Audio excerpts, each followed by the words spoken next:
Esta, en esta ocasión vamos a hablar de un tema que forma parte o es un desenlace de otros temas anteriores. El tema de las crisis sociales que se provocan pues precisamente por las crisis económicas, particularmente una crisis que es la década perdida para América Latina, es de endeudamiento, es decir, que los países han solicitado tantas deudas que no pueden cumplir con los compromisos de pago, de amortización de los créditos. Esta crisis se vuelve más difícil en Centroamérica, por donde se llama ya crisis social porque repercute en las familias, en las comunidades, las fragmenta, las resquebrajan, pero también los sectores sociales, los campesinos, los obreros, los empleados de comercio, de servicios, todos de pronto no tienen medios de sobrevivencia. Todo el mecanismo de la economía se bloquea y la inconformidad conduce a la guerra directamente. Empiezan las guerras de guerrillas urbanas o rurales en El Salvador, en Nicaragua, en Honduras, en todo esto que va desde 1980, 1982, probablemente a 1992, se fija la década perdida, aunque en algunos países se empieza a sentir desde antes. La guerra de El Salvador es desde 1980 al 92. Entonces, esta guerra envuelve directamente a los jóvenes, campesinos, jóvenes, niños. A los niños de la escuela los sacaban para enfilarlos al ejército, o para evitar esto las familias a veces los enviaban a la guerrilla. Entonces, tanto de la guerrilla como del ejército había pues, digamos, se enganchaban pues a los niños desde pequeños, se suprimía su niñez, su adolescencia, desaparecía su juventud, eran envueltos en el odio, en la guerra, en el conflicto, en la tensión, pero principalmente el vivir a salto de mata, aprender a vivir sin comer, sin tomar agua, en la intemperie, el frío o el extremo calor en ocasiones, conducía pues a una vida bastante tensa.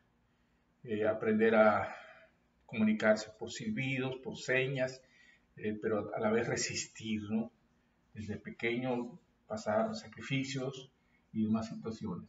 Entonces, esta violencia eh, conduce, por lo tanto, al éxodo a Estados Unidos. Es decir, la gente pues, no puede vivir simplemente por las carencias.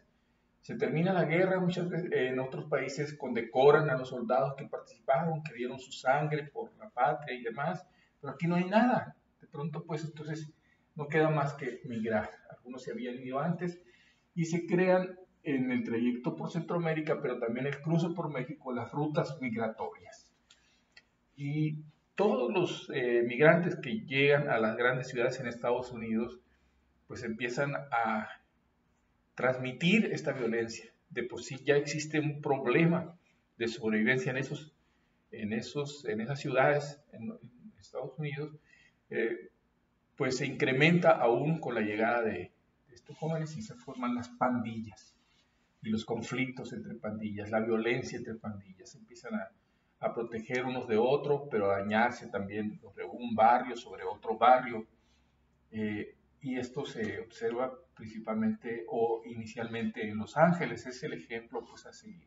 Ahí se forma la Mara Salvatrucha, que es una organización de salvadoreños que habían estado en la guerra, al menos ellos cuentan esa historia de que eh, se habían preparado, digamos, en la guerra, habían llegado ahí, habían sido agredidos, pero pues a ellos tóquenle con el pétalo de una rosa, decimos nosotros, y entonces despiertan toda esa capacidad de violencia que tenían, con unos tubos pueden armar, o cualquier utensilio, armar un arma peligrosa, no sumamente peligrosa.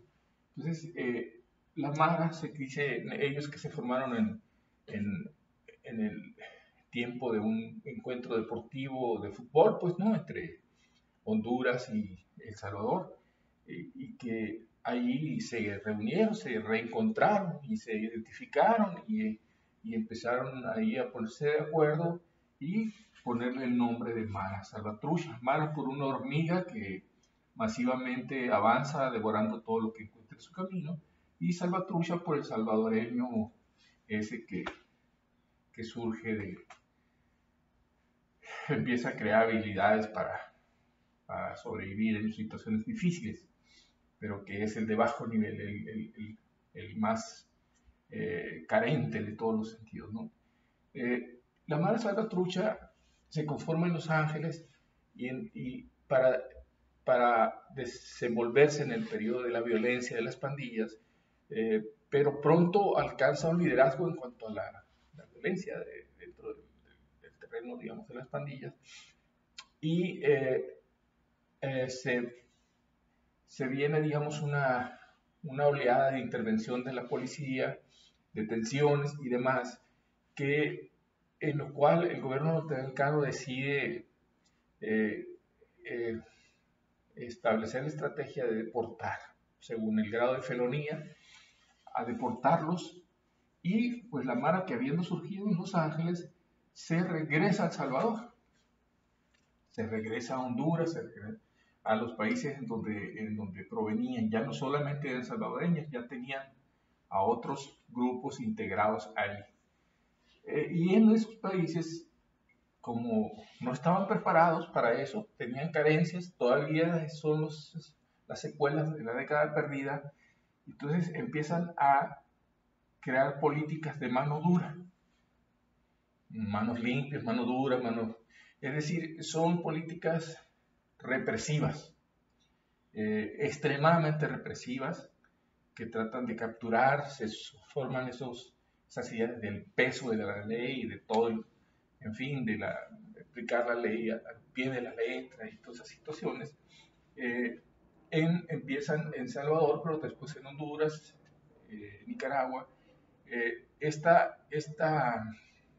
tipo de política fácil, ¿no? De venderse en términos de mercadotecnia, ¿no? Es decir, incrementar las patrullas, los agentes, las armas y demás, pues, y promesas de aplacar a la violencia. Bueno, pues, es una política fácil, ¿no? Que también incluso en México se vive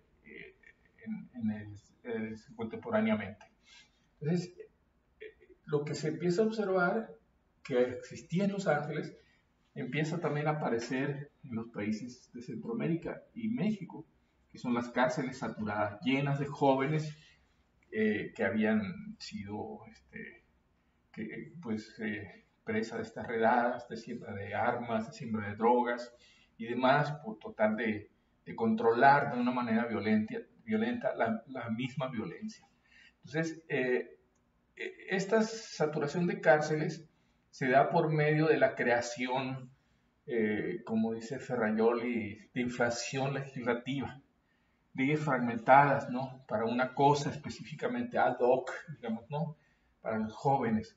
Estas leyes fragmentadas se ponen de moda, de pronto de un país la copian a otra, le tuercen le aprietan una tuerca más, la ponen más agresiva, más difícil, y lo que principalmente se enfoca es a reducir la edad punitiva, es decir, de fincar responsabilidades penales a los jóvenes entre menor edad posible. Entonces, lógicamente, se saturan aún más las cárceles. Entonces, empiezan con sobrecupo y a tener problemas de violencia dentro de las cárceles, motines. Y esta situación, pues, lleva a crearse un ambiente encerrado, digamos, en la prisión, encerrado en los barrios, encerrado y aislado del contexto de la sociedad, empieza a verse como un mal no deseado que se quiere desaparecer de pronto, ¿no? Entonces surge esta exclusión social de los jóvenes y tanto provocada por la misma crisis, pero también de los jóvenes que se aíslan. buscan mantenerse invisibles, ocultos. Solo entre ellos está un mundo por ahí de escondite, en una guarida, en un lugar apartado de la vista, digamos, del ciudadano. Entonces, esto es lo que da estructura, contexto a el crimen organizado. Es decir, es una fuente de reserva de personas para ser utilizados en un momento determinado, para ciertos operativos, para ciertas campañas, estrategias. Se utilizan a estos jóvenes que a veces imitan a la Mara Salvatrucha o sí pertenecen a una célula, aunque no son de una manera jerarquizada verticales, sino que son pues pequeñas clicas de barrio con un boss, un jefe, pero que se podían comunicar fácilmente y actuar sincrónicamente. Entonces, y ahí se fortalece, digamos, toda esta organización criminal.